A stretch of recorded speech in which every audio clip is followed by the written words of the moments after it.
नमस्कार मित्रांनो, आपल्या यूट्यूब चॅनलवर आपले स्वागत. आज आपण इयत्ता 6वी मधील घर हा पाठ पाहणार आहोत. आम्ही सारी रात्रीची माझघरात जेवायला बसलो होतो. मात्र घरात रोजच्यासारखं वातावरण नव्हतं. नानाजी रोज जेवताना मोठ्या काकाजींशी बोलायचे. कचेरी, तारका, केस, घर, सौदा, वकील असले शब्द असलेल्या गोष्टी करायचे. त्या गोष्टी आज बंद होत्या. आम्हा मुलांना अशी मुकाट्यानं जेवण्याची सवय नव्हती. आम्ही सारी जेवायला बसलो की घर कसं गरजून उठायचं. मोठ्या काकांची बरोबर आम्ही जेवणाच्या सुरुवातीला वदनी कवळ घेता म्हणू लागलो की धाकटी काकी कान झाकून घ्यायची आणि दादीमाय म्हणायची, माह, घर कसं भरलं गोकुळ आहे. आम्हा मुलात मोठ्या काकाजींचा परशुराम जरा मोठा होता. त्याला कशा कोण जाणे, पण मोठ्या माणसांच्या साऱ्या गोष्टी कळायच्या.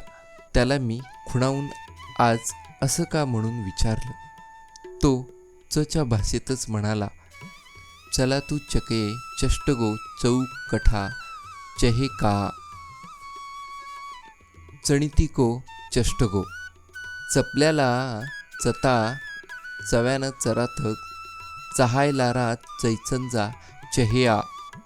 परशुराम असं म्हणाला तरी आम्हाला नव्या घरात लवकर का राहायला जायचं आहे ते कळेना.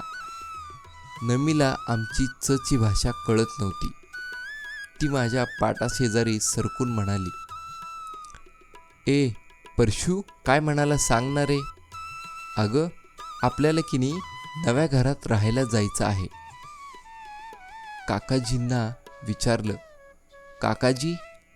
हो काजी, आपल्यास नव्या घरात राहायस जायचं आहे काजी. मग राजेश्वर दत्तात्रेयच्या घराचा वास्तू झाला तसा आपल्याही नव्या घराचा वास्तू होईल काजी. तशी आई वचकन ओरडून म्हणाली, जेव जेव, वह्यातपणा करू नको. मग आमची नानाजी आईकडे पाहून म्हणाले, लेकराईस काहून बोलते. हो रे पोरांनो, आपल्यास नव्या घरात राहायस जायचं आहे. तशी आम्ही सारी पोरं नवं घर म्हणून ओरडू लागलो. ओरडताना गोपूचा हात लागून माझा पेला गलंडला, चिखल झाला. मग काय, धाकट्या काकीनं तरातरा येऊन गोपूच्या पाठीत 2-4 धपके ठेवून दिले. दादीमाईला काही ते आवडलं नाही. पण का कोण जाणे, नेहमीसारखी दादीमाई धाकट्या काकीला त्याबद्दल काही बोलली नाही. नुसती जोराजोरानं माळ ओढू लागली. एरवी आम्हा मुलांना मारलेलं तिला कधीच खपत नसे.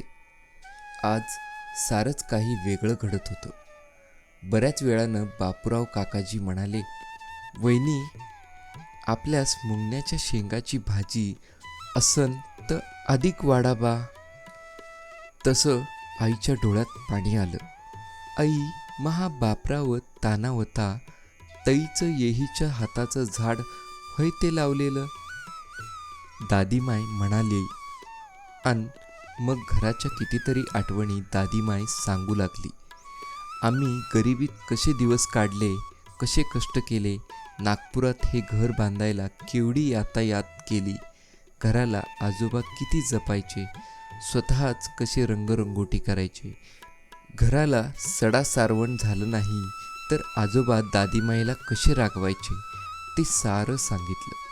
डोळे पुशीत दादीमाई म्हणाली, गिरजा काकीबाईनं लक्ष्मीनं माह्या घरी येण्या परत म्हणावं, माय दादी, तुह घर कसं गोकुळासारखं गमते. तुहे लेक कसे राम लक्ष्मणासारखे नांदतेत. आता काय राहिलं. बापाच्या हातचं सारं घालवलं.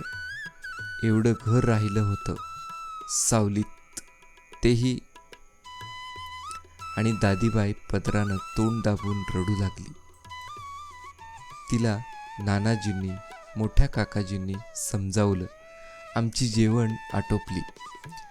अंथरुणावर झोपायला गेल्यावर परशूनं सांगितलं, आपलं की नाही बा 10 वर्षापूर्वी मोठं कापडाचं दुकान होतं.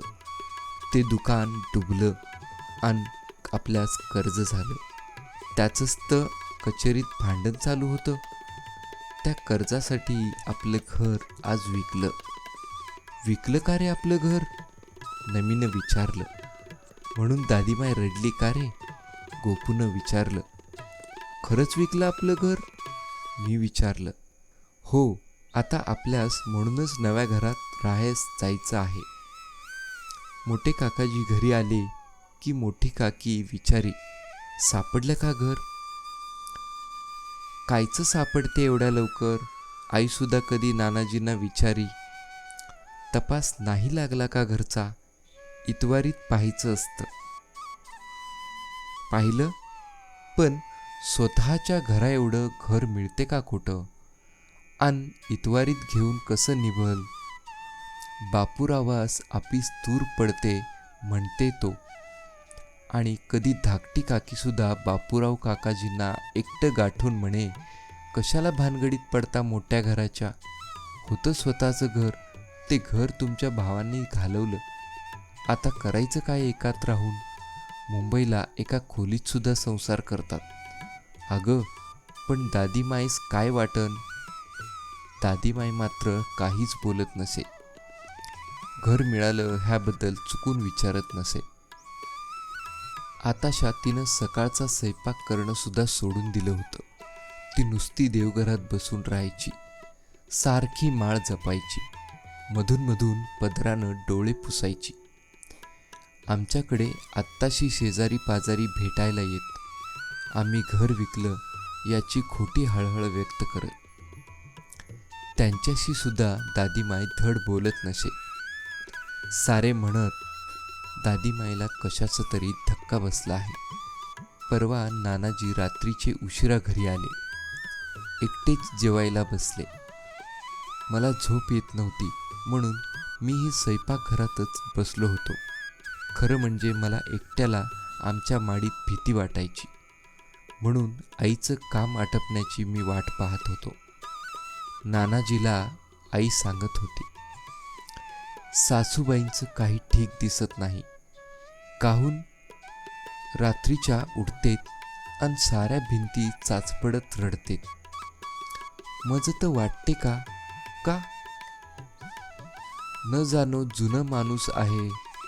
कोठं काही मामाजीच्या हातचा पैसा अडका म्हणा का सोनं नाणं म्हणा, रोवून तर नसन ठेवला भिंतीत. काह्याचा पैसा अडकान काह्याचा सोनं आलं. म्हातारीचा सारा जीव ह्या घराच्या माती गोट्यात कालवला आहे.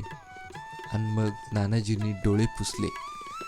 मुदतीचा 1 महिना संपत आला. आम्हा साऱ्यांना पुरेल एवढं मोठं घर काही आम्हाला मिळालं नाही. एक दिवस बापूराव काकाजींनी त्यांना बर्डीवर 2 खोल्या मिळाल्याचं सांगितलं. नानाजींनी सुद्धा चिटणीस पुऱ्यात माडीवरच्या 2 खोल्या मिळवल्या होत्या. मोठे काकाजी मस्का साथेट द्वारकाबाई चंद्रपूरकरांच्या वाड्यात राहायला जाणार होते. घर मिळाल्यापासून घरात रोज धुसफूस चालू होती.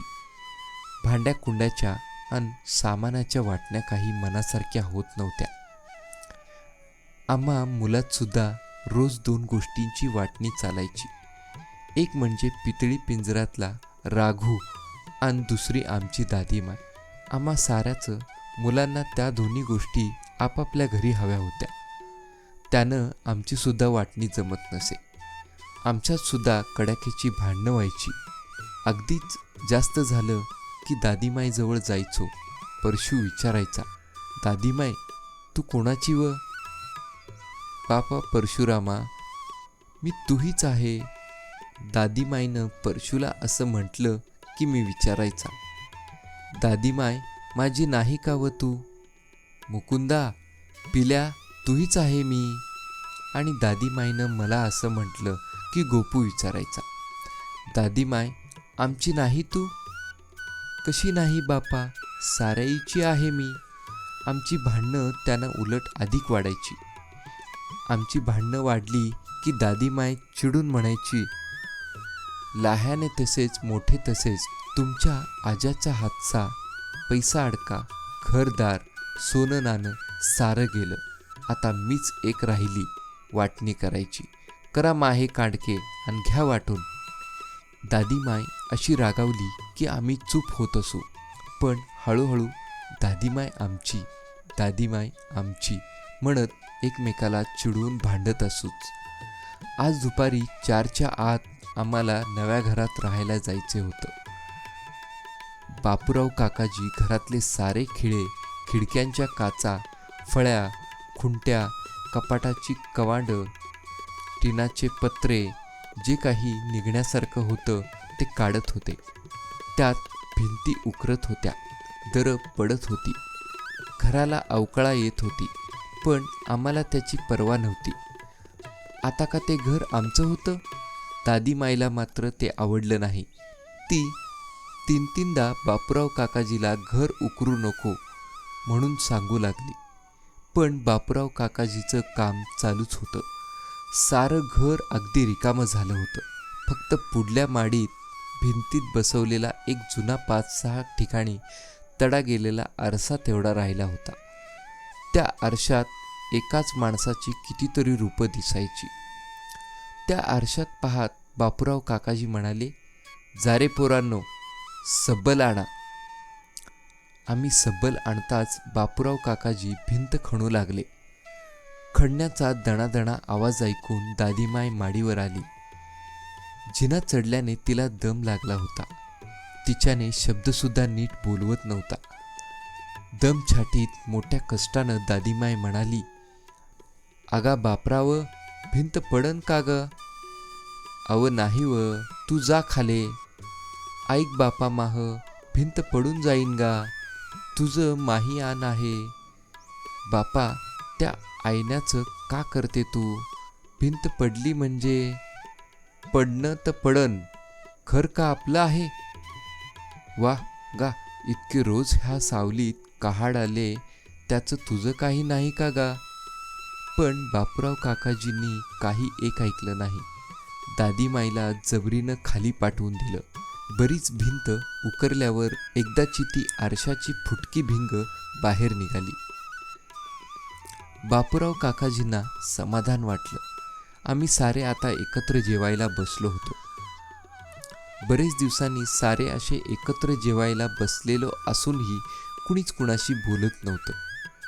जरा वेळानं दादीमाई नानाजीला म्हणाली, नाना, सारं सामान गोळा केलं तुम्ही?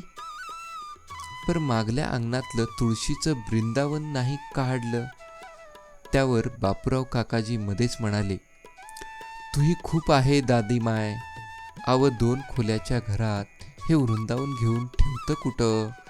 खरंच दादीमाय, कुठं ठेवशील वृंदावन? नानाजींनी विचारलं. कुठंही ठेवा बाप्पा, मी का सांगू, पर तुळस नको घरात? झालं असन, तुझं दगड मातीचाही लोभ सुटत नाही, बापूराव काका म्हणाले. 3च्या सुमाराला बापूराव काकाजी 3 टांगे घेऊन आले. सासरी जाताना आमची मनू आत्या जशी हळूहळू रडायची, तशीच सारी मोठी माणसं रडत होती, पण दादीमाय मात्र कुठं दिसत नव्हती. मोठ्या काकीची पाण्याची कळशीही दिसत नव्हती. सारेजण दादीमाय कुठं आहे म्हणून एकमेकाला विचारत होते.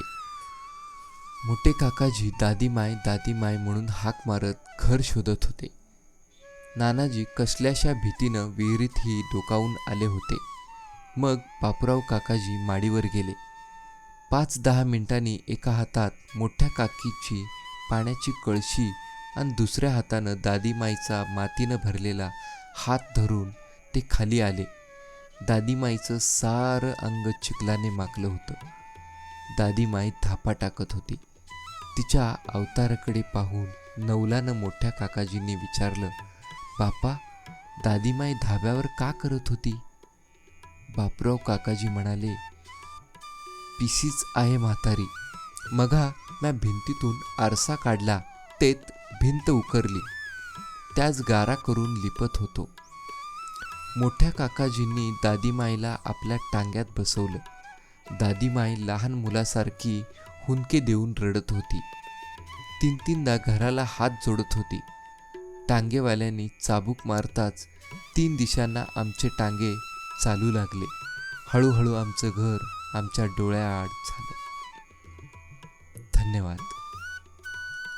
हा पाठ आवडला असल्यास सबस्क्राईब करायला विसरू नका आणि लाईक आणि शेअरही करा. धन्यवाद.